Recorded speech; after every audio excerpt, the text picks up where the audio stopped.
আজ 4 নাম্বার দিন। আজকে ভিডিও বানাতে ইচ্ছেই করছিল না এক প্রকার।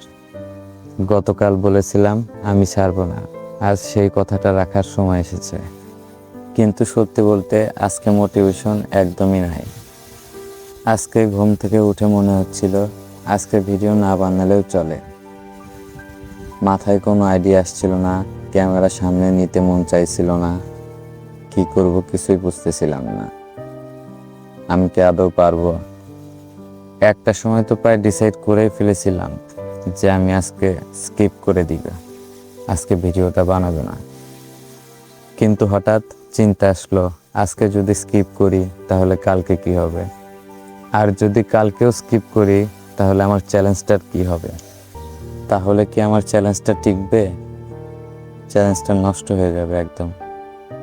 100 দিনে 100টা ভিডিও আপলোড করার চ্যালেঞ্জ কোনোভাবেই সম্ভব হবে না কমপ্লিট করা। আমি বুঝতে পারছি এভাবেই মানুষ হেরে যায়। হেরে যাওয়ার মূল কারণ আজ না কাল করব, এই কথাটাই। ড্রিম বড় হয় কিন্তু ছোট ছোট কাজগুলাই করা হয় না আমাদের। কিন্তু ছোট ছোট কাজ করতে করতেই একটা সময় বড় হওয়া সম্ভব হয়। তাই আমি এই কাজটা চালিয়ে যাব, যত কষ্টই হোক। আজকে আমি রিয়েলাইজ করলাম মোটিভেশন আসবে যাবে, অনেকেই মোটিভেট করবে, অনেকেই ডিমোটিভেট করবে।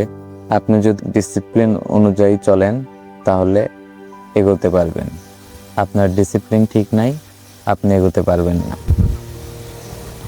আজকে আমার ইচ্ছে ছিল না, তারপরেও আমি ক্যামেরার সামনে এসে দাঁড়ালাম। কারণ আমি জানি সাকসেস তাদেরই আসে যারা ধৈর্য ধরে কাজ করে। তাই আজ 4 নাম্বার দিন, কষ্ট হোক ইচ্ছা না থাকুক, তারপরেও আমি ভিডিও বানালাম। আমি কোনো দিনও থামবো না, কোনোভাবেই থামবো না। 100 দিনের চ্যালেঞ্জ আমি কমপ্লিট করবই। আজকে এ পর্যন্তই।